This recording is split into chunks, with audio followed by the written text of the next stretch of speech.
जय श्री हरि। आप सबका आपके अपने YouTube चैनल पुराण वचन में स्वागत है। आज हम सुनेंगे भगवान शंकर ने अपने पुत्र कार्तिकेय को बताया कि किन कर्मों से मनुष्य प्रेत होता है और कौन से कर्मों से प्रेत नहीं होना पड़ता, तथा आंवले की महिमा के बारे में। तो सुनिए इस कथा को।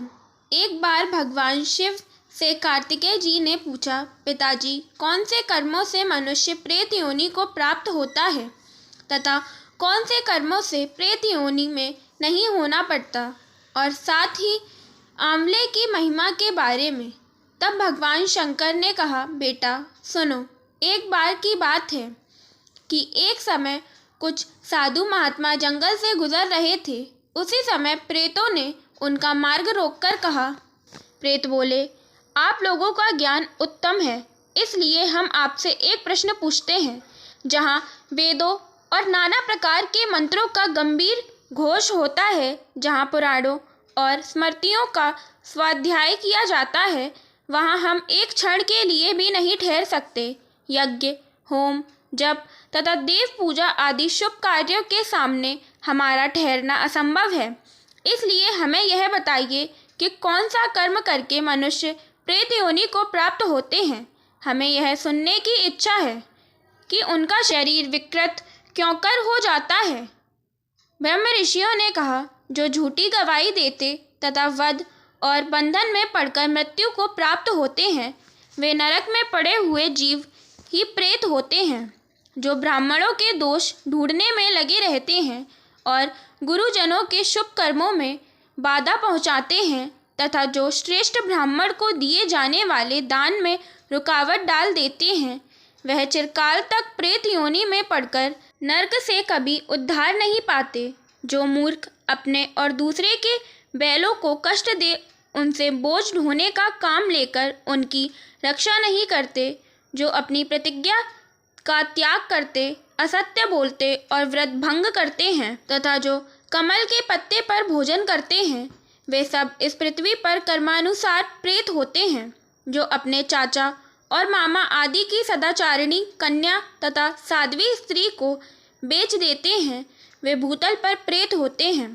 प्रेतों ने पूछा, ब्राह्मणों, किस प्रकार और किस कर्म के आचरण से मनुष्य प्रेत नहीं होते हैं। ब्राह्मणों ने कहा, जिस बुद्धिमान पुरुष ने तीर्थों के जल में स्नान तथा शिव को नमस्कार किया है, वह मनुष्य प्रेत नहीं होता। जो एकादशी अथवा द्वादशी को उपवास करके विशेषतः भगवान श्री विष्णु का पूजन करते हैं, तथा जो वेदों के अक्षर, सूत्र, स्तोत्र और मंत्र आदि के द्वारा देवताओं के पूजन में संलग्न रहते हैं, उन्हें भी प्रेत नहीं होना पड़ता।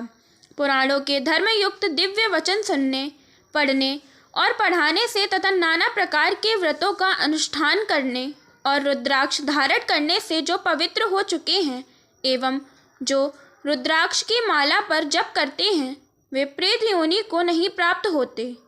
जो आंवले के फल के रस से स्नान करके प्रतिदिन आंवला खाया करते हैं तथा आंवले के द्वारा भगवान श्री विष्णु का पूजन भी करते हैं, वे कभी पिशाच योनि में नहीं जाते। प्रेत बोले, महर्षियों, संतों के दर्शन से पुण्य होता है, इस बात को पौराणिक विद्वान जानते हैं। हमें भी आपका दर्शन हुआ है, इसलिए आप लोग हमारा कल्याण करें।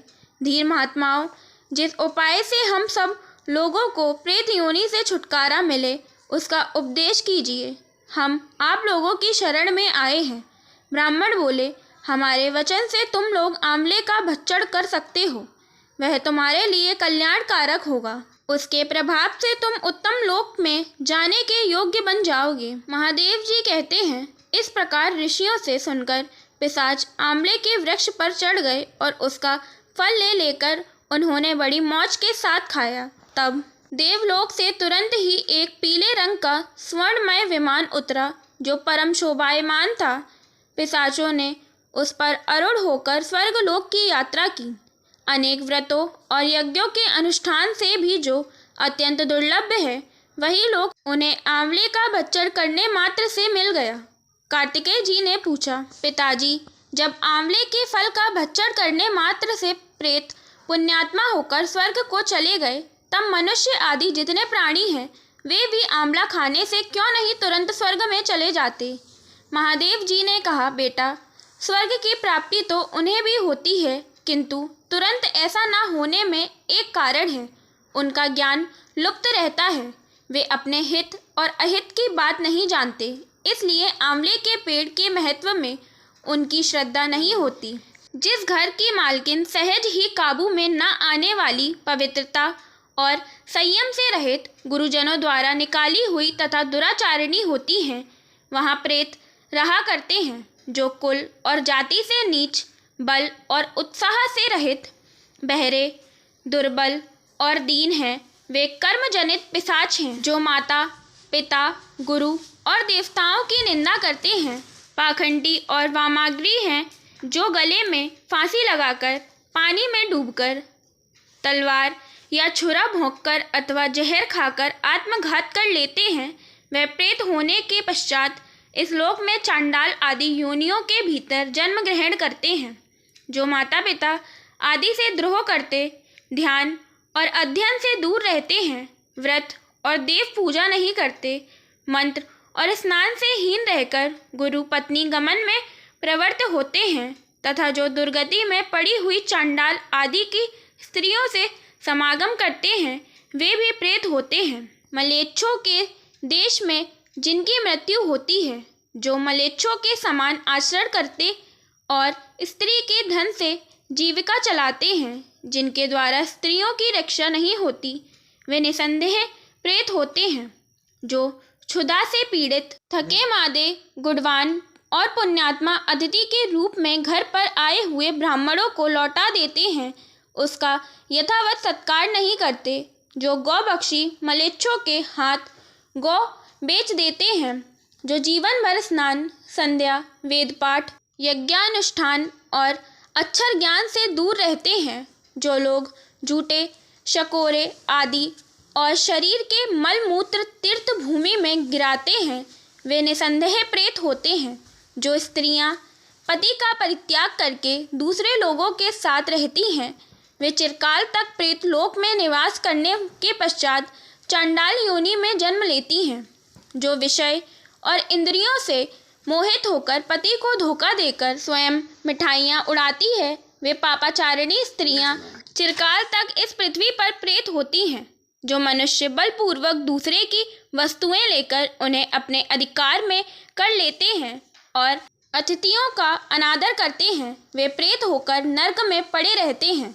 इसलिए जो आंवला खाकर उसके रस से स्नान करते हैं, वे सब पापों से मुक्त होकर विष्णुलोक में प्रतिष्ठित होते हैं। अतः सब प्रकार से प्रयत्न करके तुम आंवले के कल्याणमय फल का सेवन करो। जो इस पवित्र और मंगलमय उपाख्यान का प्रतिदिन श्रवण करता है, वह संपूर्ण पापों से शुद्ध होकर भगवान श्री विष्णु के लोक में सम्मानित होता है। जो सदा ही लोगों में, विशेषतः वैष्णवों में आंवले के महात्म्य का श्रवण कराता है, वह भगवान श्री विष्णु के सायुज्य को प्राप्त होता है, ऐसा पौराणिकों का कथन है। तो बोलिए भगवान विष्णु और माता लक्ष्मी की जय।